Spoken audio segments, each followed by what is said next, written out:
Hello everyone, welcome back to my channel doctor Bhavna special education.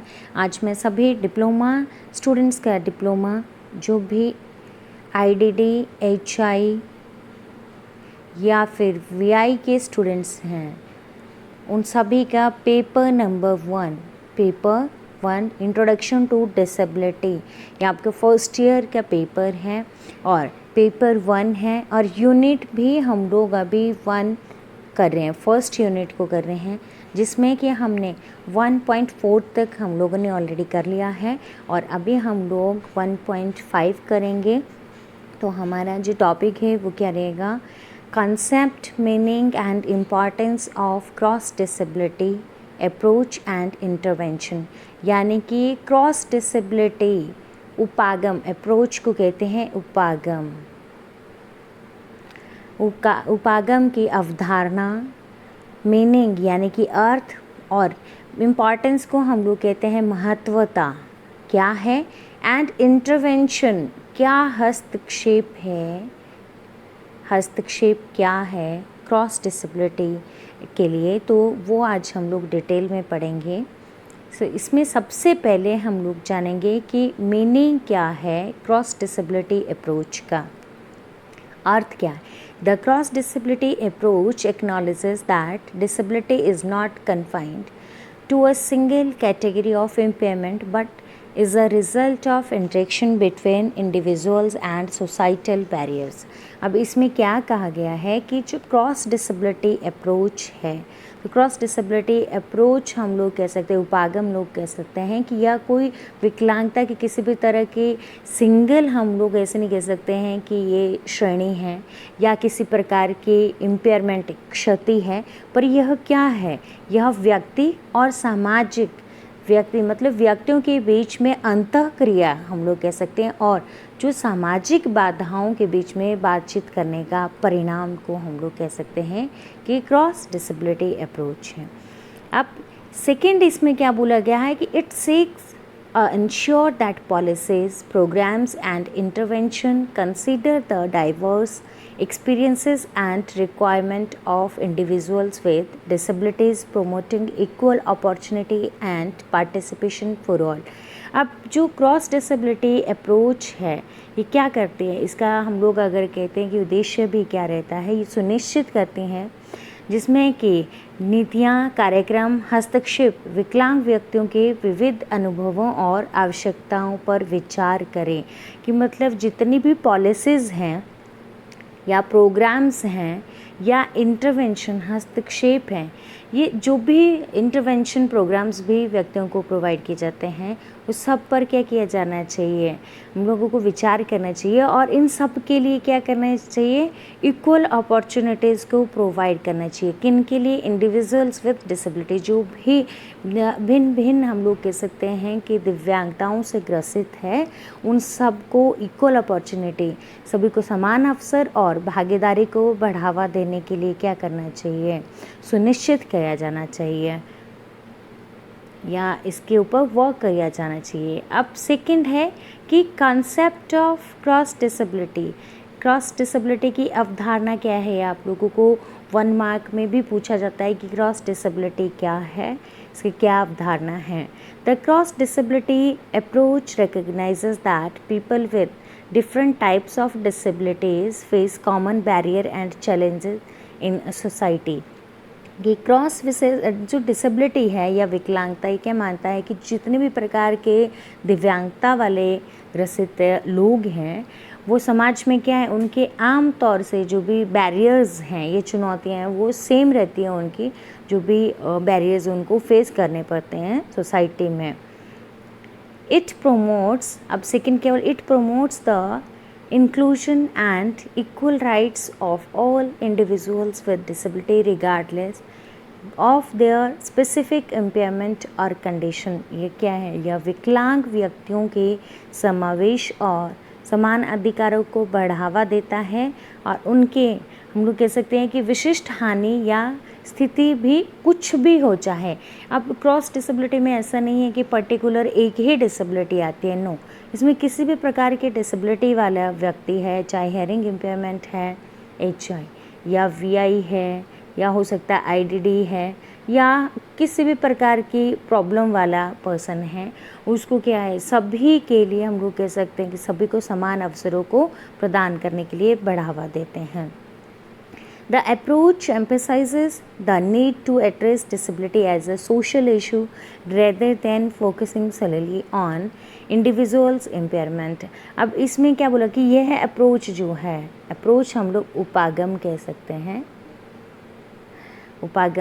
उपागम कौन सा? Cross disability उपागम है। ये एम्फेसाइज करता है, ध्यान केंद्रित करता है, किस पर करता है? नीड टू एड्रेस, किसके ऊपर? जो भी दिव्यांग जन हैं उनका क्या है, एज ए सोशल इशू, उन्हें एक सामाजिक मुद्दे के रूप में संबोधित करने के ऊपर जोर देता है, ना कि एक हम लोग कह सकते हैं कि व्यक्तिगत तौर से, क्योंकि डिसेबल कोई पर्टिकुलर एक व्यक्ति नहीं है, बल्कि कहीं ना कहीं हम लोग कह सकते हैं सोसाइटी में हमारे बहुत सारे ऐसे दिव्यांगजन हैं जिन्हें एक सामाजिक मुद्दे के रूप में संबोधित करने की आवश्यकता रहती है, यानी कि जिनको कहीं ना कहीं अपॉर्चुनिटीज़ को प्रोवाइड करना चाहिए, जिनको थेरेपीज दिलानी चाहिए, इंटरवेंशन दिलानी चाहिए, जिससे उनकी स्थिति में सुधार हो। It recognizes that disability is not solely a medical or individual problem but is influenced by environmental, attitudinal and systemic factors। अब इसमें क्या हो रहा है कि जो ये अप्रोच क्रॉस डिसेबिलिटी अप्रोच उपागम है, ये मानता है कि विकलांगता केवल एक चिकित्सा या व्यक्तिगत समस्या नहीं है, बल्कि पर्यावरण, व्यवहार, हम लोग कह सकते हैं एनवायरमेंटल, हमारा पर्यावरण भी नहीं हम लोग लिख सकते, इसमें अगर हम लोग वातावरण करें that will be much better. वातावरण इसीलिए कहा गया है क्योंकि वातावरण संबंधी बहुत सारे फैक्टर्स होते हैं जो अफेक्ट करते हैं, जिसकी वजह से हम लोग कह सकते हैं कि इनको शिक्षा लेने में प्रॉब्लम आती है। एटीट्यूडनल, कहीं ना कहीं हमारा दृष्टिकोण होता है। एटीट्यूडनल मतलब कि हमारे जो दृष्टिकोण संबंधी हमारा व्यवहार है इनके प्रति अगर नेगेटिव होगा तो इनको कहीं भी एजुकेशन लेने में समस्या आएगी। सिस्टमिक है कि प्रणाली जिसमें जिसे सिस्टम है, स्कूल का सिस्टम है कि इन बच्चों को एजुकेशन लेने में, या हम लोग कह सकते हैं कहीं जॉब सेक्टर में कहीं ये जा रहे हैं, जॉब करते हैं, तो वहाँ का सिस्टम कैसा है। तो इससे बहुत सारे फैक्टर्स होते हैं जिनसे क्या होते हैं, प्रभावित होते हैं और वो एक बाधा भी उत्पन्न करते हैं। अब importance of cross disability approach, क्या इस अप्रोच की हम लोग कह सकते हैं कि महत्वता है। सभी स्टूडेंट्स को मैं एक चीज़ क्लियर कर दूं कि क्रॉस डिसेबिलिटी का ये जो टॉपिक है, इसके ऊपर मैंने बहुत डिटेल में आप लोगों को बोर्ड के माध्यम से, बोर्ड के ऊपर मैंने क्लास लिया है। तो आप लोग चाहें तो प्लीज़, आपको और ज़्यादा डिटेल में अपने कॉन्सेप्ट को क्लियर करना है तो उसको ज़रूर सुनिए। ये टॉपिक आपको मेरा पर्टिकुलर मैंने और एक लिया भी हुआ है, तो वहाँ पर भी जा कर के आप ले सकते हैं और नोट्स के लिए आप यहाँ भी देख सकते हैं।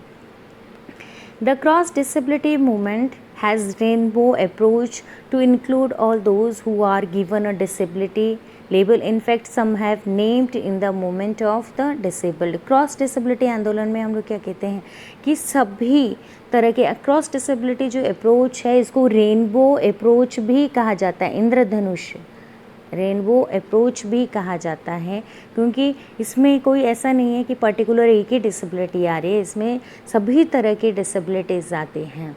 और इसमें जो इंटरवेंशन प्रोग्राम है वो भी जो भी डिसेबिलिटी से ग्रसित व्यक्ति है उसको उसी के अकॉर्डिंग दिया जाता है, इसीलिए इसको क्या कहा जाता है, रेनबो अप्रोच कहा जाता है। जिन्हें विकलांगता का लेबल दिया गया है, वास्तव में कुछ ने इन्हें विकलांगता या विकलांगों का आंदोलन का नाम भी किया गया, मतलब कुछ जो हम लोग कह सकते हैं कि कुछ लोगों ने इसको क्या है, क्रॉस डिसेबिलिटी को क्या बोला गया है, cross disability movement for disable and it leads to. अब ये क्या प्रदान करता है, इंडिपेंडेंस, स्वतंत्रता को। जो क्रॉस डिसेबिलिटी उपागम है या हम लोग कह सकते हैं क्रॉस विकलांगता, अक्षमता या दिव्यांगता, हम लोग कई नामों से जानते हैं, तो जो उपागम है उसको क्या कहा जाता है कि वो क्या लीड करता है, क्या प्रदान करता है, इंडिपेंडेंस, स्वतंत्रता को ये क्या करता है, बढ़ावा देता है। As we have discussed, cross disability approach provide exposure to disabled to mix in society. The disabled learn to live independent, work independent for achieving equality level. अब इसमें क्या बोला कि जैसे कि हमने चर्चा भी किया, डिस्कशन कर लिया इसी क्लास में कि क्रॉस डिसेबिलिटी जो अप्रोच है वो क्या करता है, जो दिव्यांगजन हैं उनको भी समाज में इंक्लूड करने का, उनको भी समाज में एक्सपोजर मतलब अवसर प्रदान करने का और सोसाइटी का एक इम्पॉर्टेंट पार्ट बनाने के लिए जो क्या है हम लोग कह सकते हैं कि अपॉर्चुनिटी को प्रोवाइड करता है। And disabled learn to live independent, और जिससे जो दिव्यांगजन हैं वो क्या स्वतंत्र रूप से रहना सीखते हैं। Work independent for achieving equality, और इसका उद्देश्य क्या रहता है कि जो भी दिव्यांगजन हैं उनको स्वतंत्र रूप से और समानता के अवसर प्रदान करते हैं, उनको स्वतंत्र रूप से वो काम कर सके, सोसाइटी में रह सके, उसके लिए क्या करता है, एक्सपोजर प्रोवाइड करता है। एंड सेकंड क्या बोला, क्या प्रोवाइड करता है, फुल सिटीजनशिप। फुल सिटीजनशिप का मतलब है कि पूर्ण नागरिकता। In past disabled person didn't considered as a full citizen because they were not an active part of society due to disability। अगर हम लोग प्राचीन समय की बात करते हैं, बिफोर 5000 ईरा 5000 वर्ष ईस्वी की, अगर हम उससे बाद की भी बात करते हैं तो अभी से कुछ समय पहले भी ऐसे थे कि इन लोगों को क्या है, जो दिव्यांगजन हैं उनको सोसाइटी का पार्ट नहीं माना जाता था, इनको देश का नागरिक नहीं माना जाता है just because of their disability, क्योंकि वो क्या है, डिसेबल है। लेकिन जैसे जैसे अवेयरनेस बढ़ती गई, जैसे जैसे पॉलिसीज़ आए, इनके लिए वर्क किया गया, वैसे वैसे क्या है, अवेयरनेस जागरूकता होने के करके इनको क्या है, अपॉर्चुनिटीज़ को प्रोवाइड किया गया। लेकिन पहले क्या थे, ये they were not an active part of society. ये समाज के लिए कहीं ना कहीं क्या माना गया था कि सक्रिय हिस्सा नहीं थे। यही माना जाता है कि ये क्या है, बर्डन रहेंगे फैमिली के ऊपर भी और सोसाइटी के ऊपर भी, सोसाइटी के लिए और फैमिली के लिए कुछ नहीं कर सकते। बट क्रॉस डिसेबिलिटी अप्रोच, अब क्या बोला गया है कि जो क्रॉस डिसेबिलिटी अप्रोच है, providing opportunities in making decision and participation. अब जो क्रॉस डिसेबिलिटी उपागम है, उन्हें निर्णय लिया कि जो दिव्यांगजन है उन्हें क्या किया जाए, उन्हें भी भागीदारी किया जाए, उनको भी पार्टिसिपेशन किया जाए और फुल पार्टिसिपेशन होना चाहिए उनका भी पूर्ण नागरिक के रूप में सोसाइटी में। एंड इसके बाद में कहा गया कि टोटल इंक्लूजन, पूर्ण समावेशन पर जोर दिया गया है कि अभी जैसे हम लोग देखते भी हैं कि इंक्लूसिव एजुकेशन, समावेशन, तो समावेशन एजुकेशन की भी बात करते हैं कि समावेशन किया गया, समावेशी शिक्षा के, तो उनको डिनाई नहीं किया जाए, किसी को भी तिरस्कृत नहीं किया जाए, सबको इक्वल तौर से एजुकेशन दिया जाए without any discrimination. Full enforcement and implementation of disability related laws. अब इसमें क्या बोला गया कि जो भी विकलांगता के संबंधित कानून हैं उनके ऊपर क्या गया, पूर्ण परिवर्तन और कार्यान्वयन, मतलब उनको क्या किया गया, जो लॉज हैं उनको इम्प्लीमेंट किया, लागू किया गया। Programme to enhances the life and it reduces the poverty and unemployment. कार्यक्रम को बढ़ाने के लिए और गरीबी और बेरोजगारी को भी क्या करती है, जो क्रॉस डिसेबिलिटी अप्रोच है वो कम करती है। अब इसके बाद में है कि uniformity in the terminology of disability, कि विकलांगता की शब्दावली में एक रूपता, मतलब किसी को भी यूनिफॉर्मिटी मतलब है कि सभी को एक रूप में माना गया। ऐसा नहीं है कि जो दिव्यांगजन है उनको अलग माना गया, जो नॉर्मल पर्सन है उनके लिए प्रावधान अलग किए गए, सबको ही एक साथ में एक ही तौर से एजुकेशन, जॉब का, हर चीज़ का क्या है, इनको प्रावधान दिए गए। To educate the people the public and government policy makers regarding issues and affecting people with disability। जो विकलांग लोगों को प्रभावित करने वाले मुद्दों और प्रभावित करने के बारे में जनता और सरकारें जो भी नीति निर्माताओं को है शिक्षित करना। मतलब जो क्रॉस डिसेबिलिटी, इसमें क्या बोला गया कि जो पब्लिक है उसको भी अवेयर किया जाए, जागरूक किया जाए, और जो सरकारी नीति निर्माता जो पॉलिसीज़ का निर्माण करते हैं उनको भी क्या किया है, शिक्षित करें। अब इंटरवेंशन की बात की गई है कि इंटरवेंशन की क्रॉस डिसेबिलिटी जो हम लोग अप्रोच की बात करते हैं, कौन कौन से इंटरवेंशन है, इसमें हस्तक्षेप है।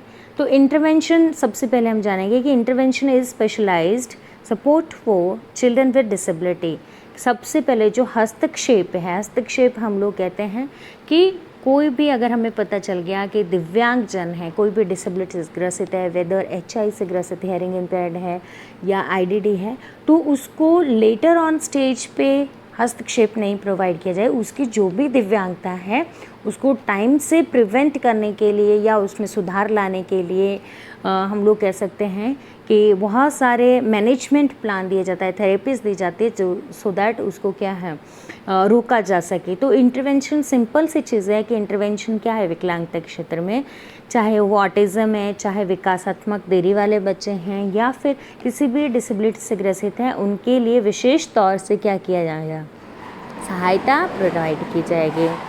एंड इसके बाद में नेक्स्ट है early intervention should happen as soon as possible after child's needs are identified.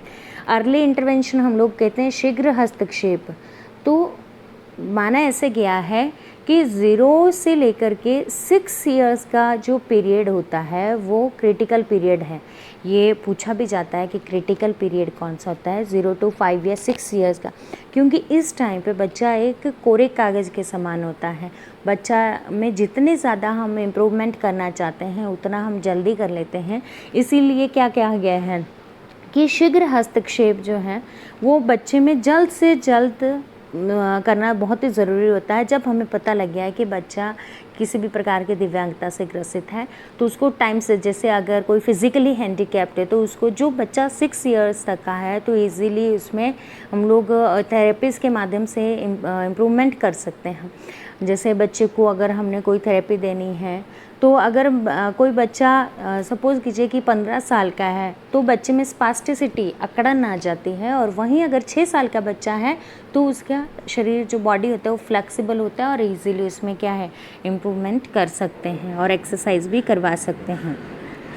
And next है it might include therapies supports education and so on, कि इसमें जो इंटरवेंशन की बात करते हैं इसमें क्या आता है, हमारा उपचार आ जाता है, समर्थन और शिक्षा। अब सबसे पहले हम लोग बात करते हैं चिकित्सा की, थेरेपीज हैं जैसे ऑक्यूपेशनल थेरेपी है, OT, PT, occupational therapy, physiotherapy है, स्पीच थेरेपी है, ST स्पीच थेरेपी, वाणी चिकित्सा हम बोलते हैं, OT व्यावसायिक चिकित्सा है, फिजियोथेरेपी है तो उसको हम लोग कहते हैं कि भौतिक चिकित्सा है। तो इस तरह से हम बच्चे में क्या कर सकते हैं, थेरेपीज़ को दिला सकते हैं, सपोर्ट दिला सकते हैं, जो भी हमें लग रहा है कि बच्चे को सहायता की ज़रूरत है, एजुकेशन दिला सकते हैं।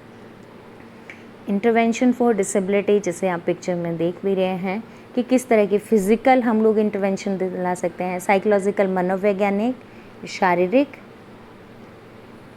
शारीरिक इंटरवेंशन, और फिर मनोवैज्ञानिक,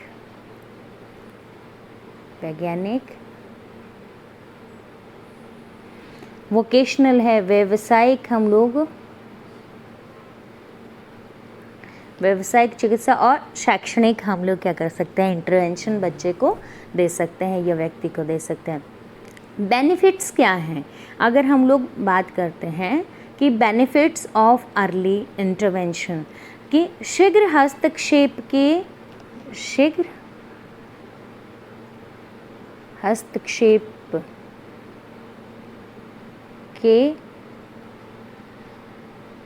महत्व हम लोग लिख सकते हैं बेनिफिट। आप सभी स्टूडेंट्स को मैं यही कहूँगी कि अर्ली इंटरवेंशन के ऊपर, इसके टाइप्स के ऊपर भी मैंने सेपरेट वीडियो बनाई है, प्लीज़ आप डिटेल में अगर नॉलेज चाहते हैं तो उसमें ज़रूर देखिएगा।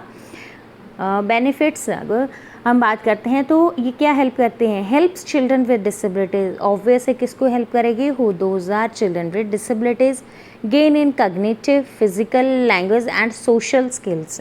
अगर हम बच्चे को शीघ्र उपचार देते हैं, हस्तक्षेप भी लिख सकते हैं, उपचार भी लिख सकते हैं, तो इससे क्या होगा, बच्चे का संज्ञानात्मक विकास होगा, उसमें बच्चे को जो दिव्यांगजन है उसमें हेल्प मिलेगी, शारीरिक विकास होगा अगर हम सही समय से देते हैं, फिज़िकल के साथ में हमारा लैंग्वेज आता है, वाणी, बच्चे को जैसे मैंने बोला हम बच्चे को क्या देते हैं, शारीरिक रूप से भी हम बच्चे को क्या देते हैं, थेरेपीज देते हैं, वाणी चिकित्सा देते हैं, और सोशल स्किल, सामाजिक कौशलों का भी विकास करने में हेल्प होती है।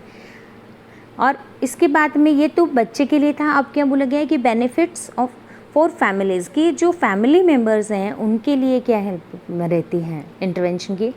Helps families manage the child, reduces stress. अब क्या सबसे पहले helps families manage the child. बच्चे में बहुत सारे, अगर दिव्यांगजन हैं तो उनमें बहुत सारे बिहेवियरल इश्यूज़ भी होते हैं। तो ऐसे अगर कोई दिव्यांगजन है तो उसको कैसे मैनेज करना है, कैसे थेरेपिस्ट दिलानी है, कैसे उसके साथ वर्क करना है, तो वो सारी चीज़ें क्या होती है जब अर्ली इंटरवेंशन बच्चे को देते हैं।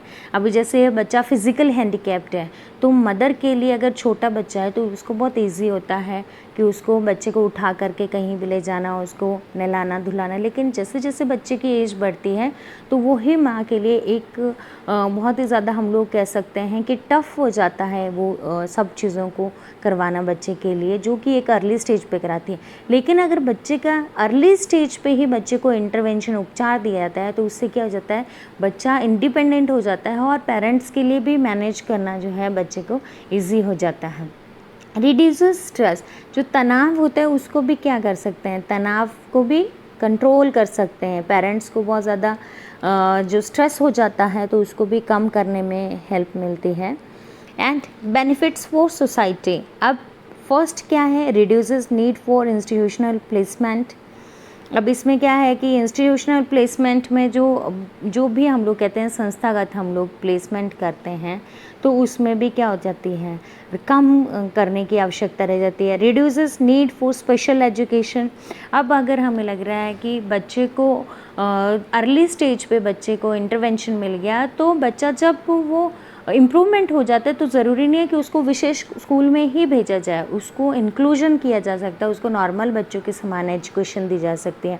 सेव्स मनी, सोसाइटी का, फैमिली का भी हम लोग कह सकते हैं कि पैसे की भी बचत होती है जब अर्ली एज पे ही सुधार होता है। इंटरवेंशन इन क्रॉस डिसेबिलिटी, क्रॉस विकलांगता में हस्तक्षेप। अब सबसे पहले इसमें क्या आ रहा है, inclusive approach. Inclusive approach, intervention for cross disability should adopt an inclusive approach that recognises the diverse needs and challenges faced by individuals with different types of disability. समावेशी दृष्टिकोण की अगर हम दृष्टिकोण की जगह हम लोग उपागम करेंगे, उपागम की अगर हम बात करते हैं तो क्रॉस डिसेबिलिटी क्या है कि क्रॉस डिसेबिलिटी में एक समावेशी जो दृष्टिकोण है, यानी कि हर किसी को क्या किया जाए, समावेशन किया जाए, किसी को भी डिनाई नहीं किया जाए, किसी को भी तिरस्कृत नहीं किया जाए, अलग नहीं रखा जाए, तो इसी अप्रोच को अपनाना चाहिए।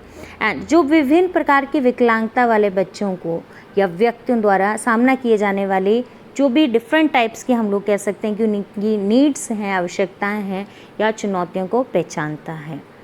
एंड एक्सेसिबिलिटी, एक्सेसिबिलिटी हम लोग कहते हैं सुगमयता। Creating accessible environment is crucial for effective cross disability intervention. अब इसमें कि प्रभावी रूप से अगर हम क्रॉस विकलांगता हस्तक्षेप के लिए सुलभ वातावरण बनाना क्या होता है, बहुत ही आवश्यक रहता है। और इसमें क्या बोला गया कि this includes physical accessibility in public spaces, building and transportation, as well as digital accessibility in technology and communication platform।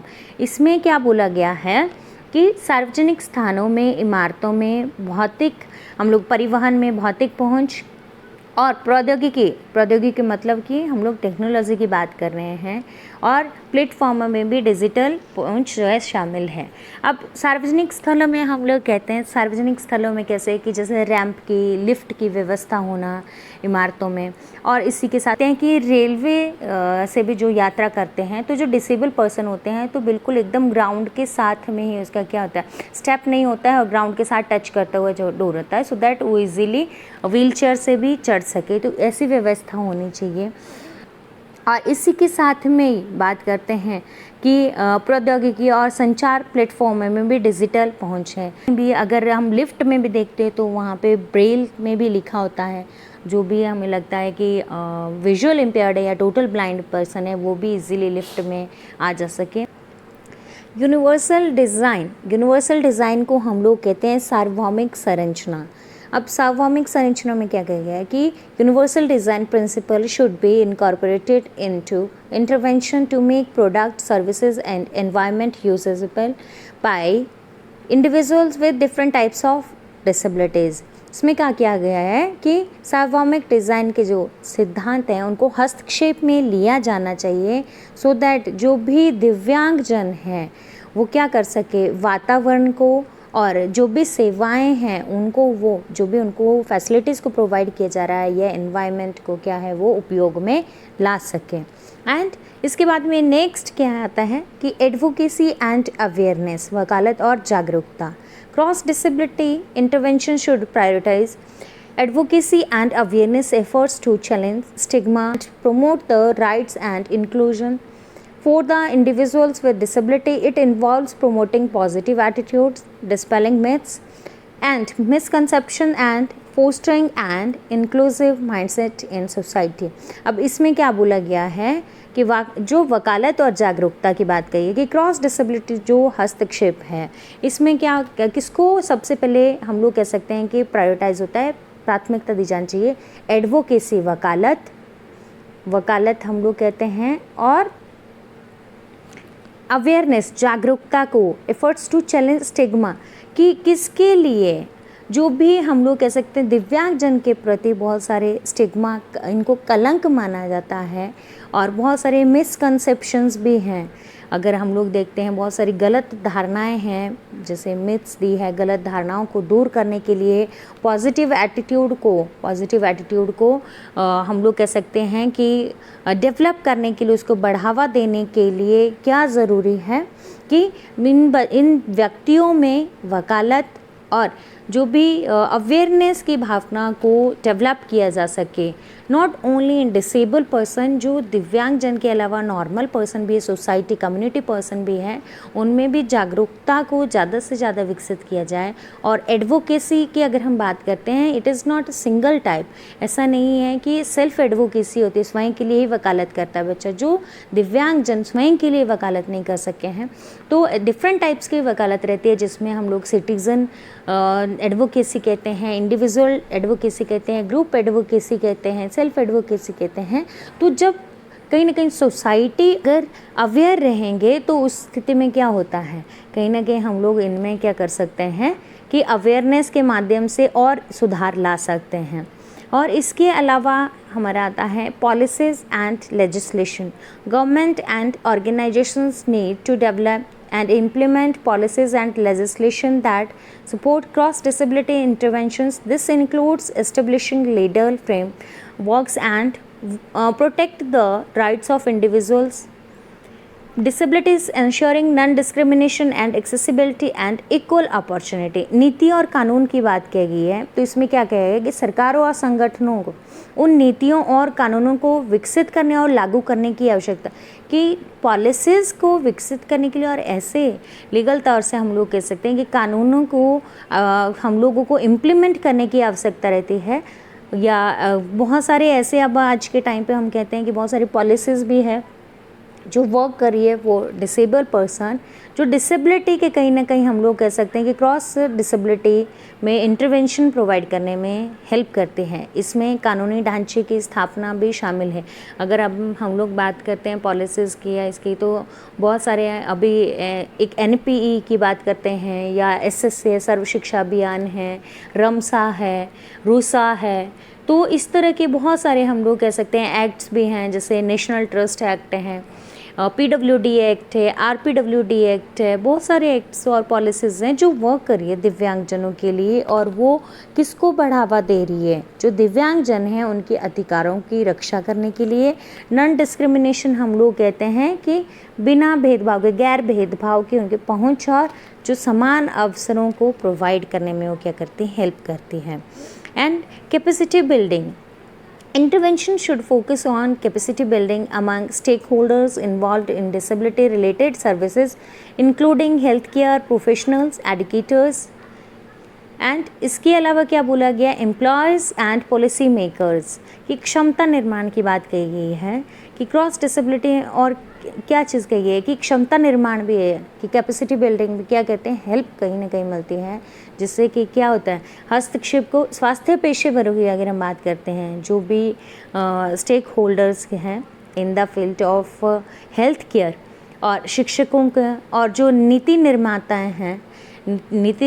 हैं उनके सहित जो विकलांगता संबंधित सेवाओं में शामिल जो भी स्टेक होल्डर हितधारक हैं वो क्या करते हैं, कहीं ना कहीं जो डिसेबल व्यक्ति है फैसिलिटीज़ है उनको अवेलेबल किया जाए, दिव्यांगजन उनके कौशलों में और उनके हम लोग कह सकते हैं कि संवेदनशीलता में, सेंसिटिविटी में और उनमें एजुकेशन को इन्हांस किया जा सके, बढ़ावा दिया जा सके, उसमें ये सब क्या करते हैं, हेल्प करते।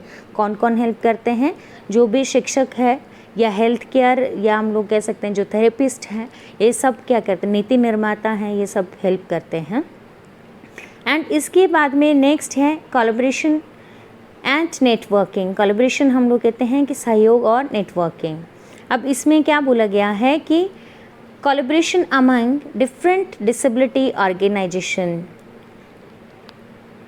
organizations, government agencies and stakeholders is vital for effective cross disability intervention।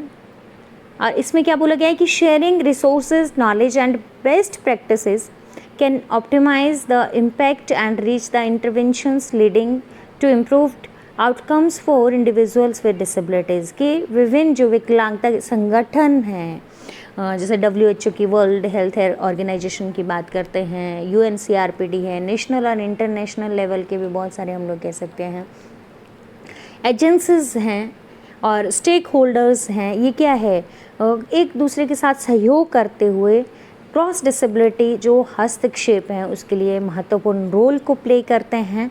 और कैसे करते हैं, संसाधनों, अपने ज्ञान को कहीं ना कहीं साझा करते हुए ये हस्तक्षेप को प्रोवाइड करते हैं और एक एडेप्टिव हम लोग कह सकते हैं अनुकूलित वातावरण को ये प्रोवाइड करते हैं, जिसके माध्यम से जो दिव्यांगजन है उनके लिए क्या होता है, अगर जब ये अपनी नॉलेज को शेयर करेंगे, रिसोर्सेज को अवेलेबल करेंगे फॉर डिसेबल पर्सन, तो उससे क्या होगा, पॉजिटिव इम्पैक्ट पड़ता है, उसका प्रभाव भी क्या होगा, बेहतर रहेगा और जो रिज़ल्ट आता है वो भी क्या रहता है, इम्प्रूव्ड आउटकम्स की बात कही है कि जो रिज़ल्ट होता है, परिणाम भी क्या रहेंगे, बेहतर रहते हैं दिव्यांगजनों के लिए। तो ये हमारा आज का 1.5 भी हम लोगों ने यूनिट को कर लिया।